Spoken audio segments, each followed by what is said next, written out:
Родился в 86 году.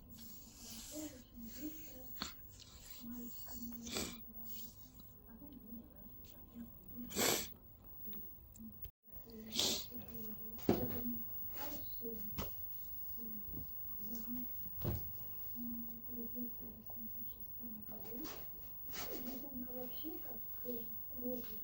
То есть хватка, то отпускает, то есть хватка, то отпускает.